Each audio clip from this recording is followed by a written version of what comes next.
Les doy la más cordial bienvenida a cada una de ustedes y también a cada uno a esta nueva reunión de nuestro apasionante estudio bíblico sobre el Apocalipsis. Vamos a tener un momento de oración y así nos ponemos en las manos de Dios para la lectura de su palabra, ¿sí? Oremos.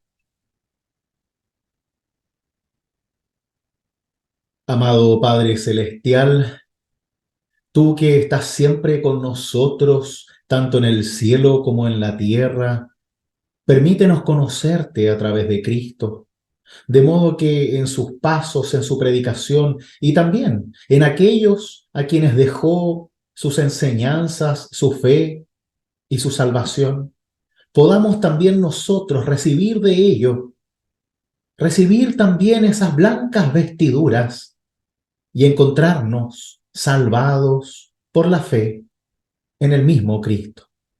Que eso sea y solo gracias a tu eterno amor y perdón a cada uno de nosotros. Por eso te agradecemos y nos ponemos ahora en tus manos a la lectura de tu palabra viva. Lo hacemos en Cristo Jesús, nuestro Salvador. Amén.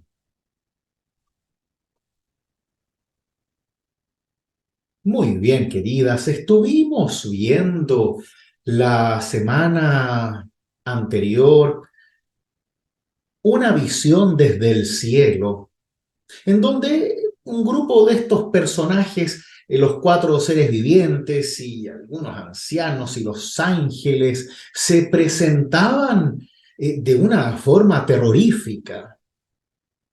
Vimos cómo en el capítulo 6 había poder destructivo sobre el mundo que venía desde los cielos. Un poder que nos hacía recordar las injusticias tanto sociales como políticas, ideológicas, comerciales, que ejercía el Imperio Romano sobre los cristianos y sobre todo el mundo conocido. Desde ahí que nos quedamos con una palabra final que era difícil de recibir en cuanto no teníamos una respuesta, la cual la vamos a recibir hoy en el capítulo 7. Pero terminamos con el temor del capítulo 6, en donde la pregunta es, ¿por qué ha llegado el gran día de su ira? ¿Y quién podrá resistir? Una pregunta que muchos se la hacen a sí mismos, pero veremos que los que tienen que preocuparse por esa resistencia son aquellos que ejercen la violencia en contra de los hijos e hijas de Dios.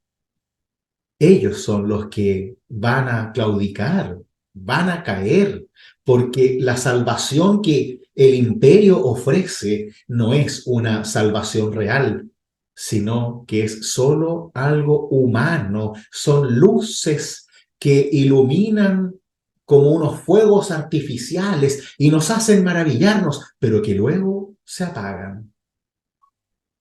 Lo veremos ahora con la lectura del capítulo 7. Abran sus Biblias entonces y vayamos de inmediato a la aventura de leer la palabra de Dios.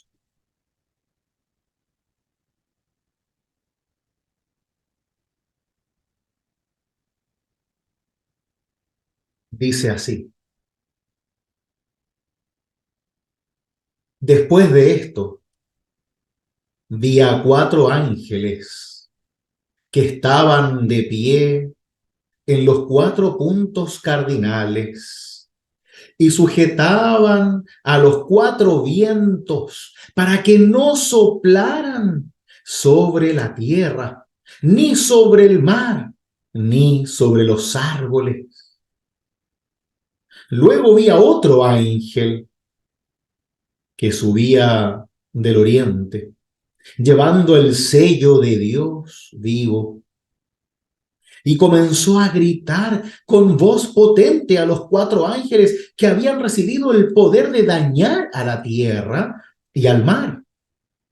No dañen a la tierra, ni al mar, ni a los árboles, hasta que marquemos con el sello la frente de los servidores de nuestro Dios. Oí entonces el número de los que habían sido marcados. Eran 144,000, pertenecientes a todas las tribus de Israel. 12,000 de la tribu de Judá, 12,000 de la tribu de Rubén, 12,000 de la tribu de Gad, 12,000 de la tribu de Aser, 12,000 de la tribu de Neftalí, 12,000 de la tribu de Manasés, 12,000 de la tribu de Simeón, 12,000 de la tribu de Leví, 12,000 de la tribu de Isaacar, 12,000 de la tribu de Zabulón, 12,000 de la tribu de José, 12,000 de la tribu de Benjamín. Hasta aquí la lectura, esta es palabra de Dios. Amén. Seguimos en esta visión desde el cielo, aquí en el capítulo 7 del Apocalipsis. Esta visión que viene a dar respuesta a la problemática del terror, del miedo, de la violencia del Imperio Romano sobre los cristianos. Y también, no solo eso, sino, como veremos después, las tribulaciones, las problemáticas, los miedos de cada uno. Porque no es solamente lo externo, también cada uno de nosotros tiene tribulaciones. La tribulación es una duda que te hace perderte y que también trae consigo la tentación de olvidar quién eres y quién es tu Dios. Todos pasamos por distintas tribulaciones que nos hacen dudar, nos hacen a veces pensar que estamos solos, que no hay nadie con nosotros, que ni siquiera Dios nos está mirando. Es por eso que ahora vemos la obra de Dios desde esta visión de Juan en el cielo. Aquello que estaba destinado desde la visión anterior a destruir el mundo, es detenido por Dios. Y les dice, no dañen la tierra, ni al mar, ni a los árboles, hasta que marquemos con el sello la frente de los servidores de nuestro Dios. Un sello, una marca importante. Los romanos, especialmente los legionarios, se marcaban a la legión que pertenecían. Entonces, cada uno era marcado con una especie de tatuaje al fuego para que se supiera que es un soldado romano y que por ende tiene también el derecho romano a su haber. Recuerden que solo los ciudadanos romanos tenían la posibilidad de vivir justicia en el imperio, tener un juicio relativamente justo, tener derecho a la defensa. El resto no, el resto se iba a la cárcel y se moría ahí y nadie se acordaba, digamos, ¿no? Entonces era importante que a través de ese sello te reconocieran. Los cristianos, según cuentan las leyendas, también tenían un sello. ¿Cuál es el primer símbolo cristiano? El pez. Muy bien, el pez, que forma este acróstico desde el griego ichthys, que es pez, y que viene a ser una confesión de fe. Jesucristo, Salvador, Hijo de Dios.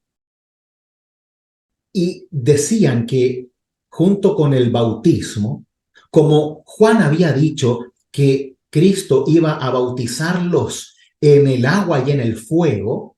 Entonces, luego del bautismo en el agua, se quemaban, tatuaban con fuego el símbolo del pez en el pecho. Y así podían, desde lo oculto, mostrar si eran cristianos o no. Había que ser valiente para hacer eso, ¿eh? Ni nos imaginamos el dolor que eso puede haber sido. Así veían un poco también la literalidad de estas cosas en ese tiempo, ¿no? Nosotros tomaríamos que en el bautismo de agua y fuego está el Espíritu Santo, que se simboliza con agua y fuego. El fuego del Espíritu en cuanto a inspiración en la palabra, como las lenguas de fuego de los apóstoles que predicaban, y el agua por el cual recibimos el Espíritu Santo de Dios en el bautismo. Pero bueno, otros querrán sentir el fuego tal como se siente el agua.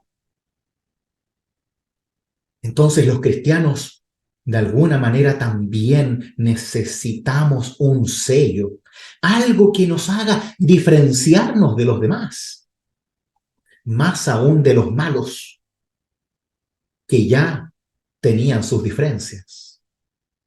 Pues ahora se dice a la maldad, al espíritu de destrucción,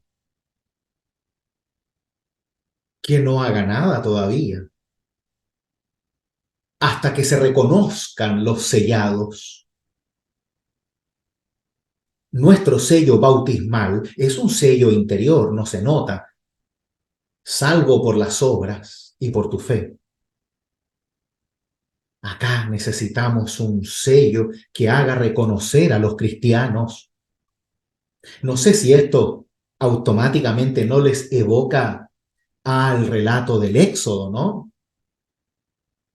¿Se acuerdan después en la última plaga, que los judíos en la celebración de la Pascua, esa Pascua de la salida de Egipto, tenían que realizar el sacrificio del cordero y con la sangre del cordero pintar los dinteles, los marcos de las casas?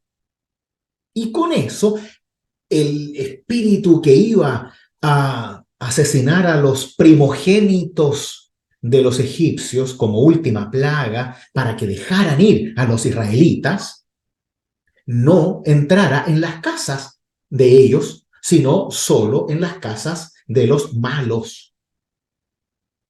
Y así el espíritu pasa de largo, el exterminador dice, ¿no? Y los hebreos salvan la vida de sus hijos.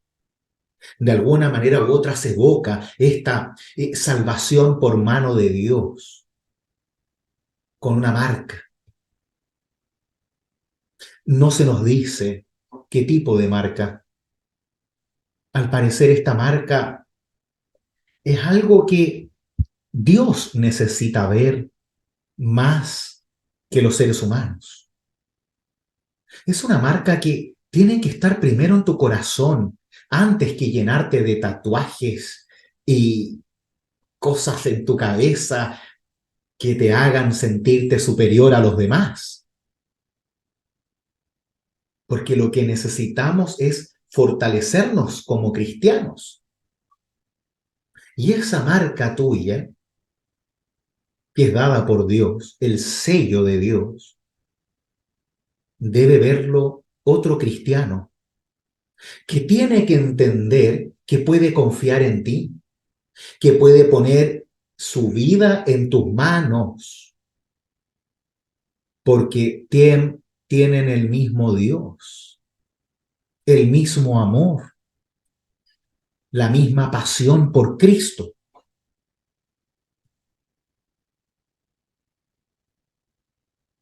Un sello en la frente, ¿se imaginan un sello en la frente? No podrías ocultarlo muy fácilmente, porque el sello aquí tiene que dominar toda tu vida, ser el fundamento de esa vida, para que nunca trates de ocultarlo, sino que vivas según ello.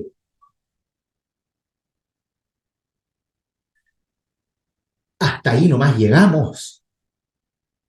¿Por qué? Porque luego estos marcados, estos sellados, se nos habla de los famosísimos, riquísimos y llenos de gloria, 144.000 salvados.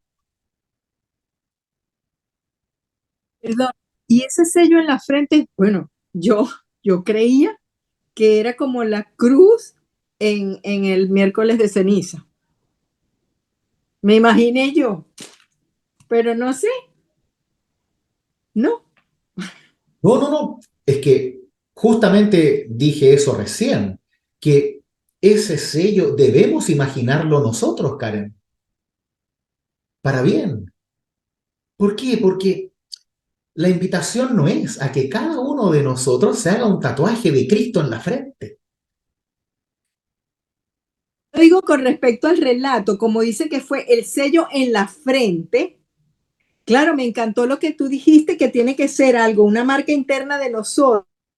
Y de hecho, quiero comentar que yo me sentí así cuando yo fui por primera vez con ustedes. Yo dije, esta gente es de confiar. O sea, eso fue lo que yo sentí porque sentí ese amor de parte de todo el grupo. Entonces, es como que tú te sientes relajado y confiado porque estás con gente que piensa bien, que ama, que expresa. Eso me encantó, esa parte. Pero como aquí decía que sello en la frente, yo dije, ah, bueno, esto debe ser como que le ponen un sello aquí tipo miércoles de ceniza. No sé, pensé que era eso. Yo me sumaría a lo que dices tú, Karen. De hecho, esa es la razón por la cual en el miércoles de ceniza se hace en la frente, porque el sello está en la frente y el miércoles de cenizas se hace un sello de fe sobre cada uno de nosotros, en donde somos sellados en la cruz de Cristo, que es el mismo sello que recibimos cuando se nos hace la cruz de Cristo en el bautismo, en la frente, en el pecho y en la frente. ¿Mm? Así que me parece perfecto.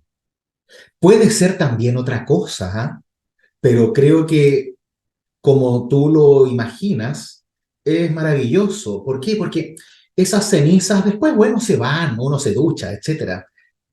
Pero la experiencia de sentir a Dios en tu vida permanece. Y ese es el verdadero sello que está en tu frente. El haber vivido la experiencia comunitaria en Dios. Los sellos van y vienen, los que vemos, ¿ah? Los tatuajes van y vienen. Dios es el que permanece en ti.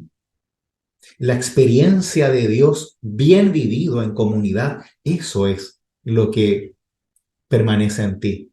En una comunidad viva y cambiante, en donde no siempre hacemos todo bien, en donde no siempre estamos de acuerdo, pero estamos unidos en Dios y eso es lo que hace la diferencia. Por eso se siente distinto. Ahora, sí debemos tener cuidado con este simbolismo, ¿no? De los 144.000. De hecho, aquí es cuando los títulos de la Biblia a veces complican un poco y agregan una interpretación apresurada. Por ejemplo, acá dice los elegidos de Dios. Recuerden que los títulos, los subtítulos no son parte del texto canónico, son agregados por el editor de la Biblia para ayudar a entender o separar los textos. En este caso, claro, estos 144.000, sí, sí, son los elegidos de Dios, pero no se refieren a solo los judíos que siguieron a Jesús. De hecho, miremos los números, ya se dieron cuenta todos, me imagino, ¿no? 12 por 12 da 144,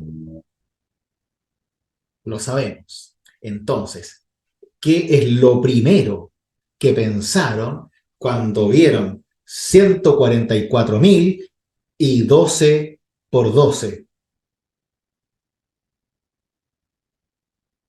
porque tenemos, claro, estos de las tribus de Israel, los que salen de Egipto, multiplicados. Por los 12 apóstoles, todo lo que ellos hicieron, todo lo que ellos hablaron. Claro, claro. Lo que no entendí es por qué por 1000. O sea, es que esa era una medida en aquella época de miríadas o Claro. por qué no 100, por qué no 10.000, pero no entendí por qué justo 1000.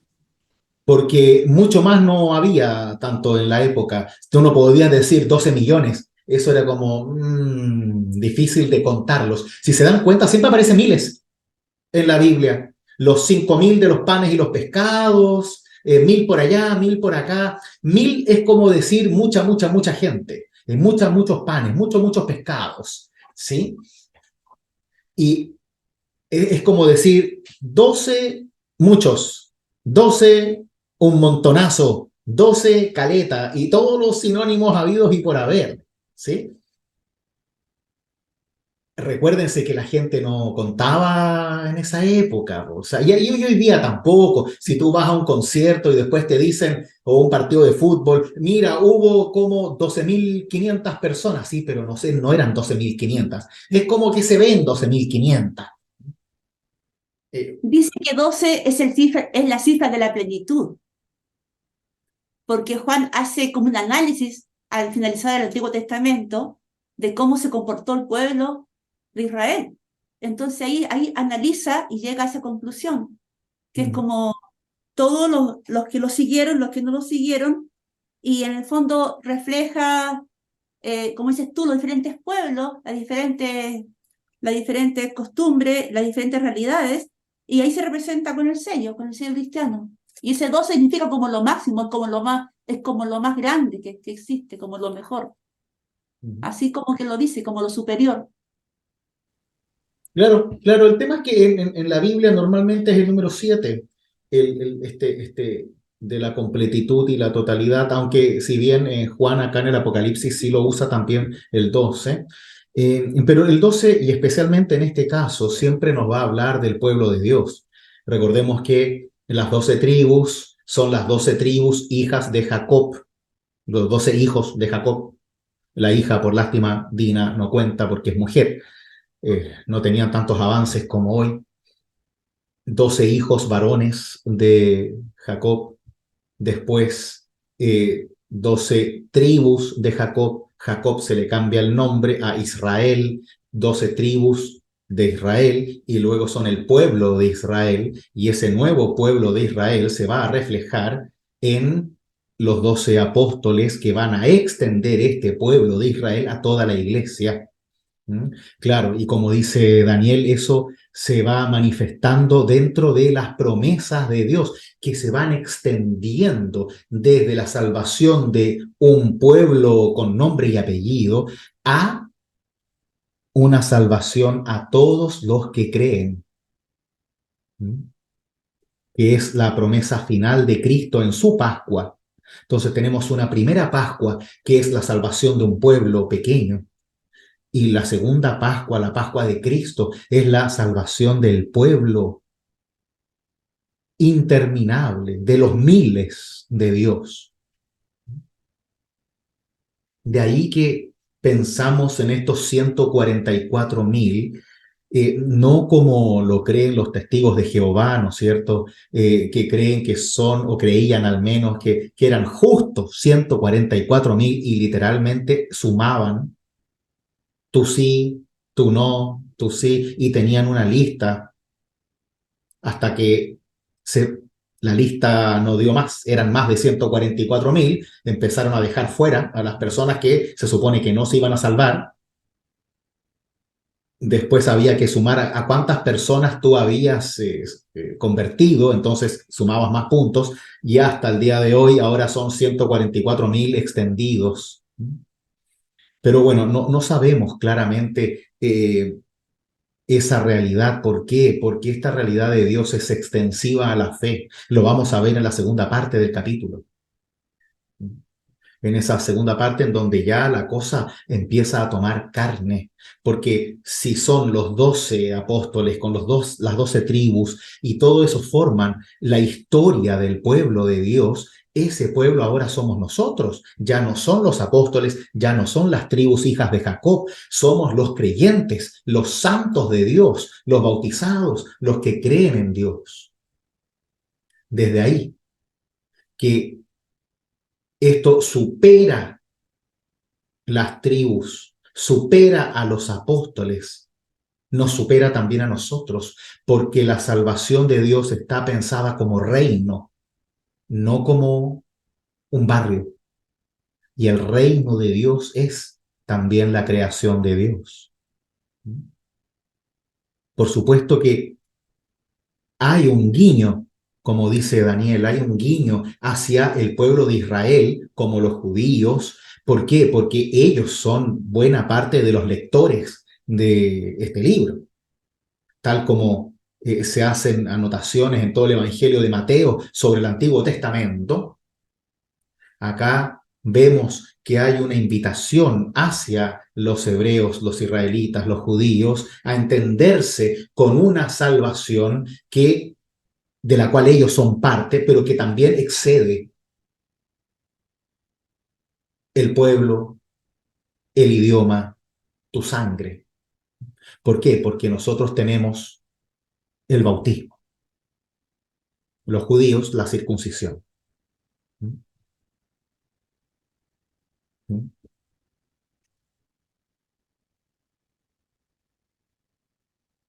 Claro, acá Daniel nos escribe diciendo que no tenemos que olvidar que el escritor es judío, bueno, un judeo cristiano, y no tiene el concepto de cristianismo universal que tenemos nosotros y que atesora las promesas de salvación como judío. Claro, no es la visión que tenemos nosotros, por eso nosotros podemos leer el texto ahora desde una manera más universal. Pero ojo, ojo, que no podemos pensar que la visión en realidad que se está dando de estos 144.000 es solo de cada tribu de Israel. ¿Por qué? Porque si es un número exacto, 12.000, automáticamente tenemos que pensar y creer que esto hay que interpretarlo, porque sería ilógico, totalmente ilógico y sin ningún sentido cristiano que se salven 12.000 de cada tribu. Sería totalmente contrario al mensaje del mismo Cristo. Es como si Cristo hubiera dicho, ya, ahora se salvan los 12 apóstoles y los hijos de ellos. Y empezamos a hacer un linaje salvífico. Y eso es volver al judaísmo antiguo y al fariseísmo. Acá la salvación, claro, es por fe. Obvio que no se habla de una salvación universal, misericordiosa desde el lado de un pietismo sin Cristo. Esto es por fe, como lo vamos a ver, como sigue en el relato. ¿Les parece que seguimos? Bien, vamos a continuar desde el versículo 9. ¿Sí? Después de esto, vi una enorme muchedumbre, imposible de contar, formada por gente de todas las naciones, familias, pueblos y lenguas. Estaban de pie ante el trono y delante del Cordero, vestidos con túnicas blancas. Llevaban palmas en la mano y exclamaban con voz potente: la salvación viene de nuestro Dios, que está sentado en el trono y del Cordero. Y todos los ángeles que estaban alrededor del trono, de los ancianos y de los 4 seres vivientes, se postraron con el rostro en tierra delante del trono y adoraron a Dios, diciendo: Amén. Alabanza, gloria y sabiduría, acción de gracias, honor, poder y fuerza a nuestro Dios para siempre. Amén. Y uno de los ancianos me preguntó: ¿quiénes son? ¿Y de dónde vienen los que están revestidos de túnicas blancas? Yo le respondí, tú lo sabes, Señor. Y él me dijo, estos son los que vienen de la gran tribulación. Ellos han lavado sus vestiduras y las han blanqueado en la sangre de Cristo, del Cordero. Por eso están delante del trono de Dios y le rinden culto día y noche en su templo. El que está sentado en el trono habitará con ellos. Nunca más padecerán hambre ni sed, ni serán agobiados por el sol o el calor, porque el Cordero que está en medio del trono será su pastor y los conducirá hacia los manantiales de agua viva, y Dios secará toda lágrima de sus ojos. Hasta aquí la lectura, esta es palabra de Dios.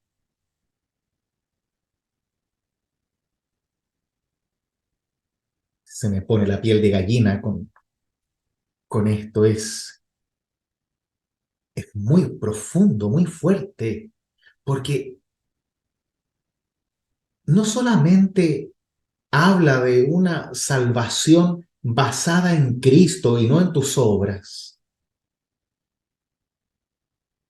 Seremos revestidos con las túnicas blancas. ¿Recuerdan quiénes eran los que son revestidos de las túnicas blancas, como vimos en el capítulo anterior?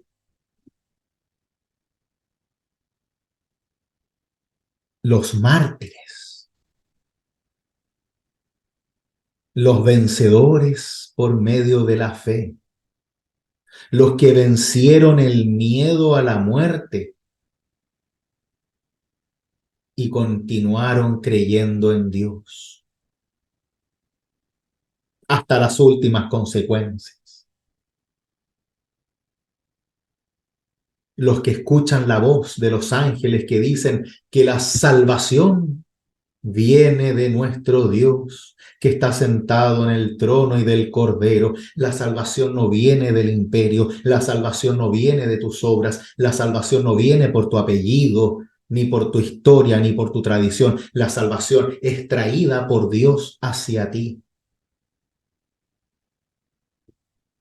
Y tu postura es la de agradecer y adorar a Dios por eso,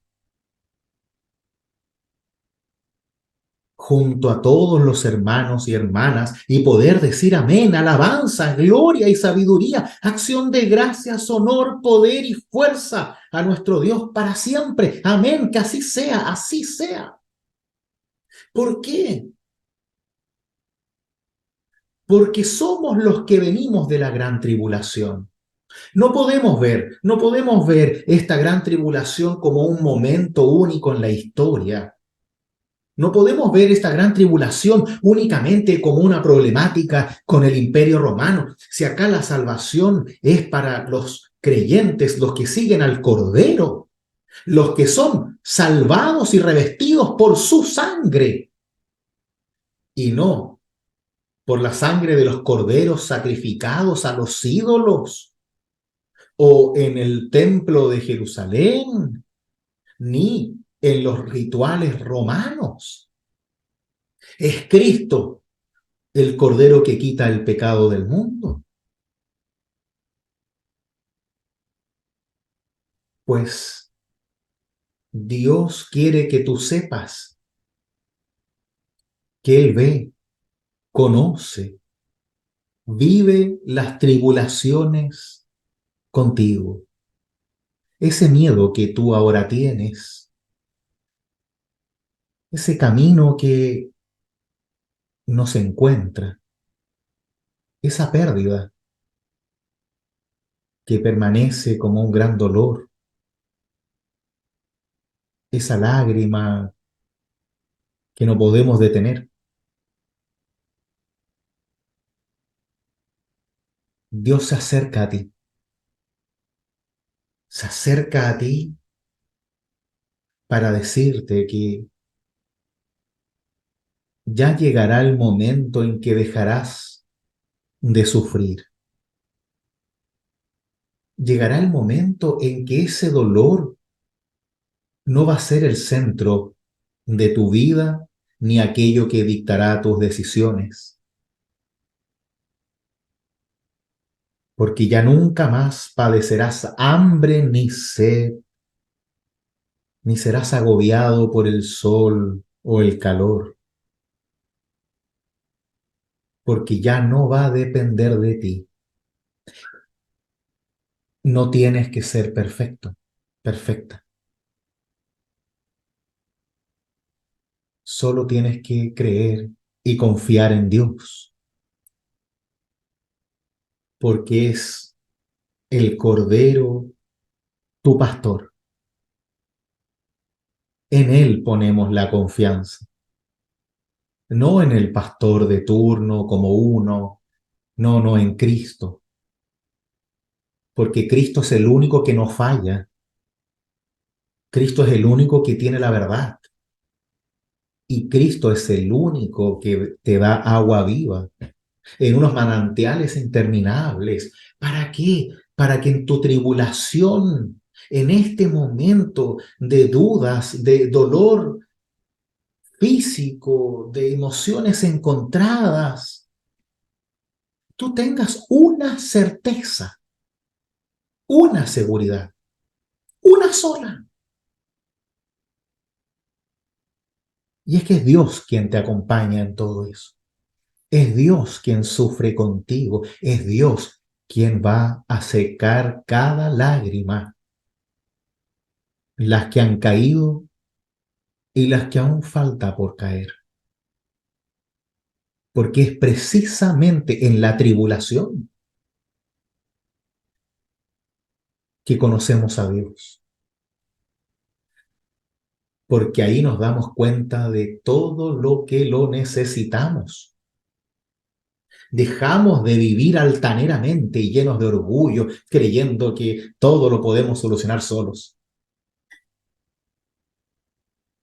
Y empezamos a vivir como seres humanos, necesitados de Dios, con errores, con pecados, con inseguridades, con pérdidas.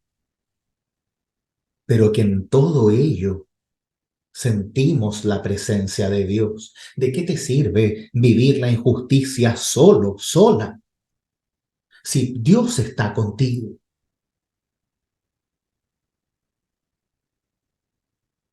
Imagínense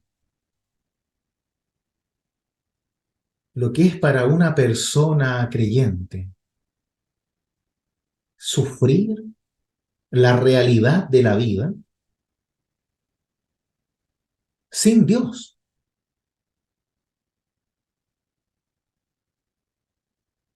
Es una locura. Y es lo que pasa, porque muchas veces las personas se castigan,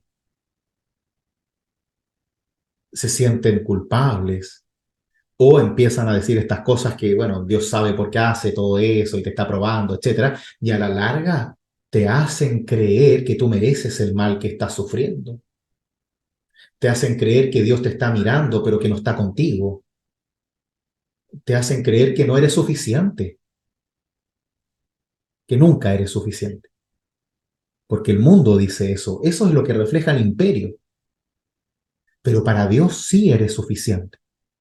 Porque el amor de Dios no depende de tus triunfos,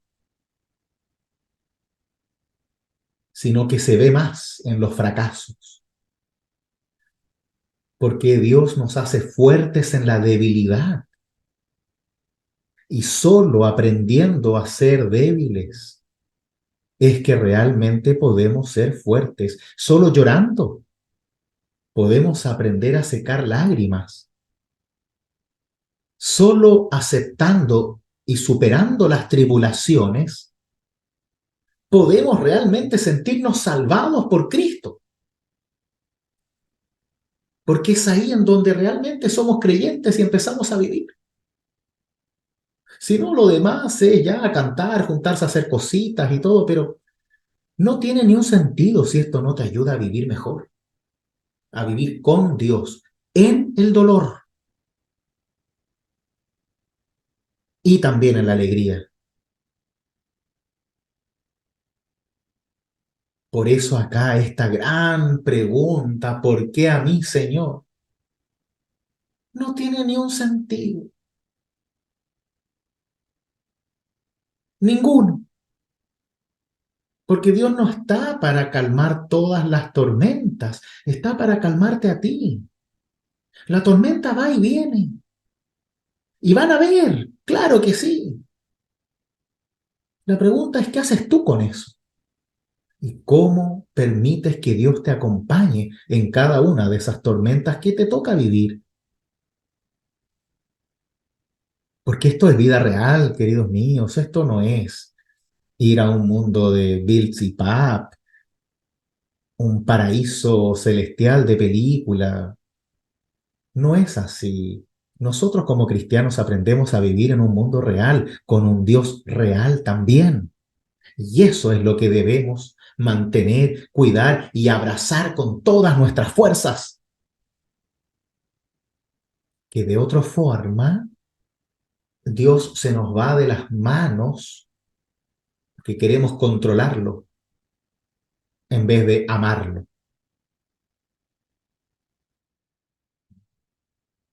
Eh, bueno, yo creo que aquí hay un gran modelo que fueron los mártires que entregaron su vida y nosotros como cristianos debemos aprender de ellos porque, como dices tú, cada uno de nosotros ha tenido cruces, sufrimientos, llantos, dolores y alegrías, pero vivirlas con Dios es diferente a vivirlas sola o solo. Me he pasado con varias muertes en mi familia y dolores, enfermedades, y a veces la vida no es fácil, pero el tener la fe, como que uno se siente más, puedo seguir adelante. O sea, me siento segura de que voy a soportar el dolor por último, porque los dolores están en el mundo. Y en el relato de la Biblia, todas las dificultades que tuvieron los cristianos, los que fueron muertos, todos los desalientos que tenemos en la vida, en los lugares de la tierra, todo es difícil superar. Pero si estamos solos, a veces hasta nos matamos, no podemos ir adelante. O sea, y creo que la única salvación de uno es la fe Claro. en Cristo Jesús. Así es, Miriam. Y creo que eso que dices es muy importante porque es el mismo sentido que tenemos que tener con la comunidad. Muchas veces se piensa erróneamente que la iglesia debe ser como una comunidad perfecta de gente como que no se equivoca, ¿no? O que son todos iguales, y eso no existe tampoco.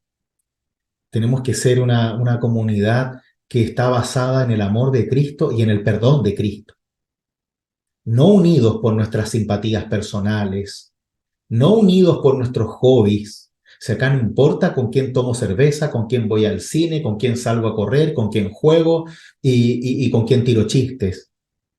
No, acá lo importante es lo que decía Karen al principio, de vernos, entendernos y recibirnos como personas capaces de amar, de perdonar.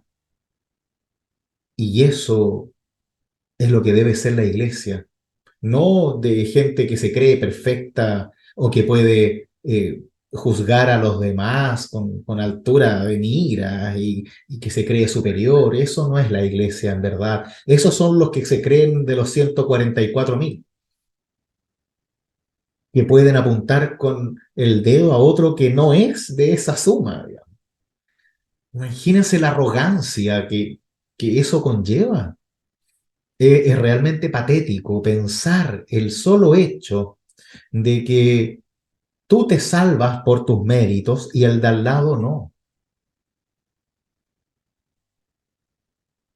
Es como la conversación de los apóstoles cuando preguntaban quién era el más grande quién se sentaba a un lado y al otro lado de Jesús, ¿no? Todo por las obras, todo por los méritos. Acá ya, ¿quién hizo más? Y no, no se trata de eso. Es quien ama, quien perdona, quien vive la tribulación con fe, sin competencias.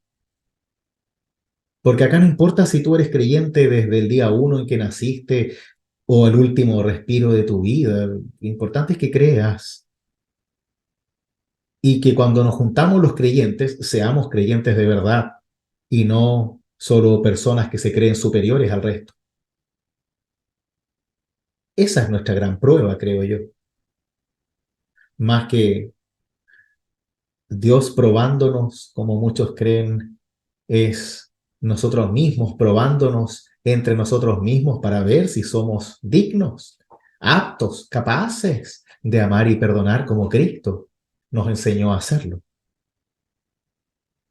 a sufrir juntos como Cristo nos enseñó a hacerlo, a pasar tribulaciones juntos sin juzgar la tribulación del otro, sino llorar con el otro, confiando en que Dios, no yo, Dios, va a ser el que seque esas lágrimas. Por eso apoyamos al que llora hasta que deje de llorar. No le digo, ya, ya, listo, basta, basta, basta, ya fue, listo, a mí me pasó lo mismo y lloré 2 días nomás, así que ya está. No, no, se acompaña hasta que Dios haga la obra, hasta que Dios seque las lágrimas, no hasta que yo encuentre que es suficiente. Recuerden que todo esto nos moviliza hacia el amor de Dios y no al propio. Si dependiera de mí o de ustedes, estaríamos sacándonos los ojos. Solo podemos convivir si es que depende del amor de Dios, de algo que está por sobre mis capacidades. Si no, siempre vamos a caer en estos delirios de superioridad, supremacía. Al final, la meritocracia. Y ahí todos perdemos. Todos perdemos. Porque dejamos de ser creyentes en realidad. Dejamos a Cristo y me uno a mí mismo como un Dios que pretende salvar a otros por sus grandes méritos y obras. ¿Quién no ha sentido esa tentación de creerse salvador? Por eso es tan hermoso cuando uno logra con mucho esfuerzo golpearse tanto hasta entender que es de Dios y no de uno. Y que uno debe permitir que el amor de Dios fluya. Debe permitir que el sello que Dios puso en tu frente y en tu corazón se manifieste en el mundo, pero no como tú quieres, sino como Dios quiere. Y tenemos toda la vida para descubrirlo, recrearlo, abrazarlo, cambiarlo, mientras nos vamos dando cuenta los caminos que Dios nos muestra para que los sigamos.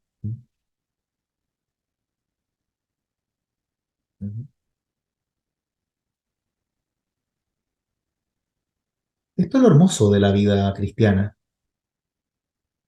Muchos creen que uno viene a puro sufrir al mundo y no, nosotros tenemos que ser una iglesia feliz porque estamos con Dios.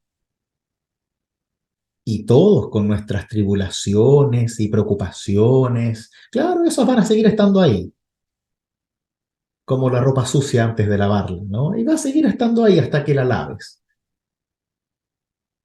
Pero lo más importante no es la ropa sucia, es el vivir con Dios conscientemente, conscientemente de que Dios está contigo. Mientras respiras el aire, entender que está el Espíritu de Dios ahí, que en cada lágrima está Dios ahí, que en cada abrazo está Dios ahí, que cada vez que nos reunimos, Cristo está en medio nuestro.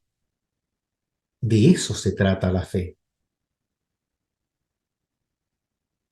No de ser lindos ni mentirnos creyendo que hacemos todo bien.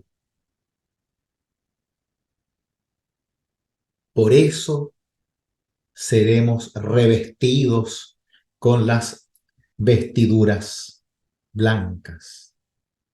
Dice, estos son los que vienen de la gran tribulación. Ellos han lavado sus vestiduras y las han blanqueado en la sangre del Cordero. Es decir, que nosotros no blanqueamos nuestras vestiduras por nosotros mismos. Es la sangre de Cristo la que nos hace santos a los ojos de Dios.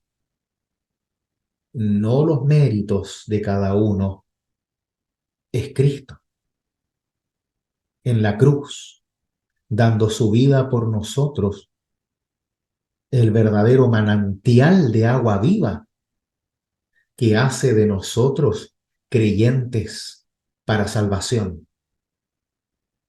creyentes sobre toda tribulación, creyentes hasta el final en el Cordero que nos salva por la obra de Dios y no la nuestra.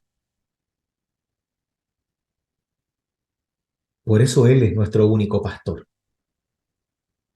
Y no crean en ningún pastor que no sea Él. Ninguno. Solo Cristo. Solo Él es agua viva para nosotros. Los demás somos todos chantas, como dice Jesús en la Biblia.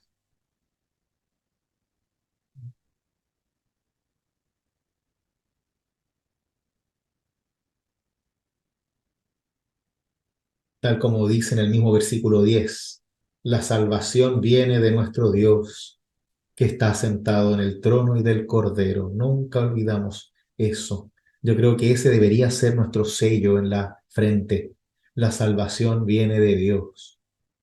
Viene de Dios. Y en Dios confiamos. En Dios estamos, en Dios vivimos, en Dios morimos, en Dios resucitamos para vida eterna.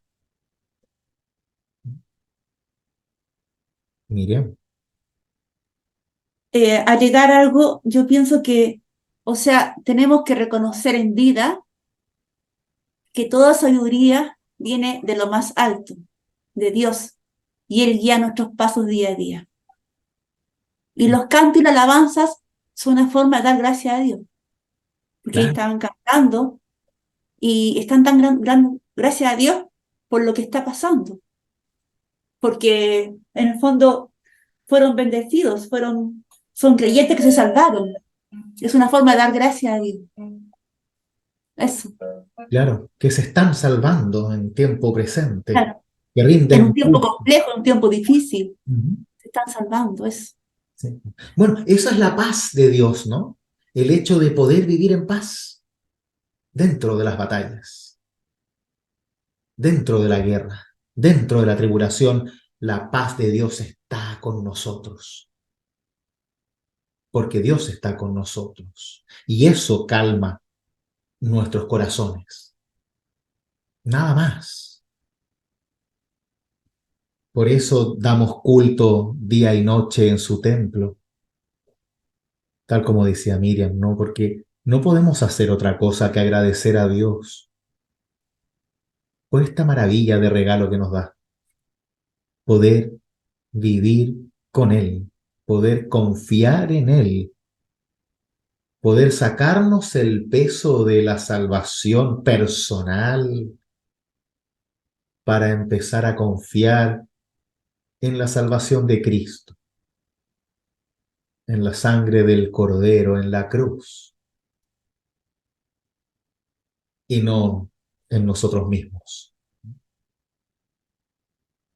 Pues que estas palabras sean también grabadas en nuestras frentes. De modo que nunca olvidemos, cada vez que nos miramos al espejo, cada vez que nos despertamos, nos acostamos, que la salvación viene de nuestro Dios y del Cordero. Que así sea, queridas mías.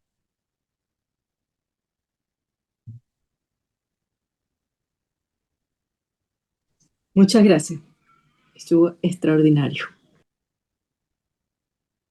Gracias a ustedes.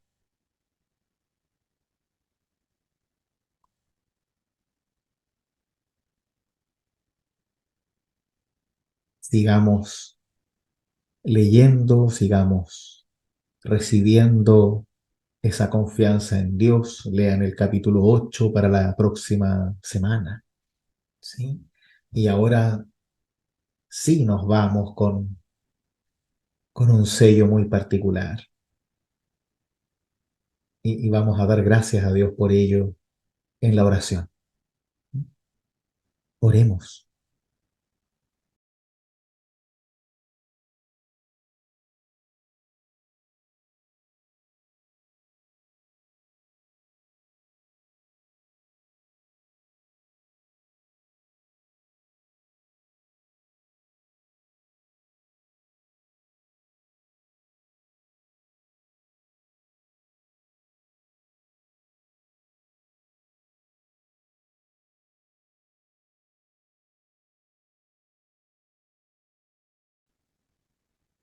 Gracias, Señor, porque en ti se encuentra salvación, porque tú eres la salvación de todos los creyentes, porque solo en ti se encuentra el amor y el perdón, la restauración de nuestras vidas y el encuentro de los caminos con los cuales te das a conocer a nosotros en Cristo Jesús.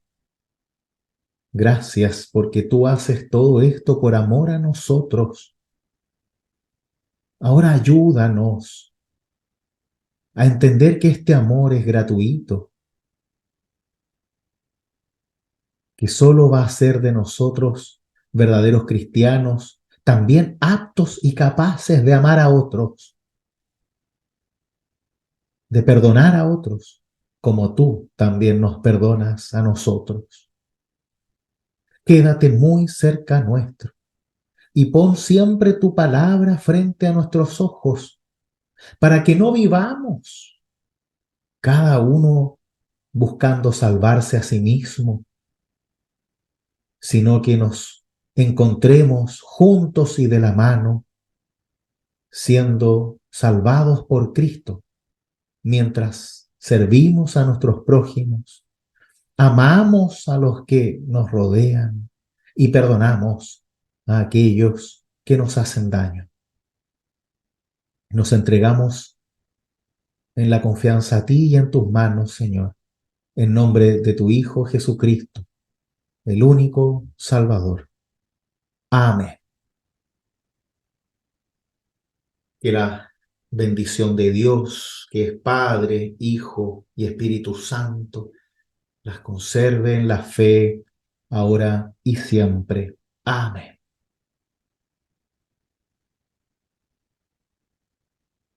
Muchas gracias por este Muchas hermoso gracias. culto. Muchas gracias. Vamos a clase. Muchas gracias, estoy muy contenta de estar de nuevo con ustedes, los echaba de menos. Pues, Nosotros siempre también Un bienvenido. abrazo. extrañábamos.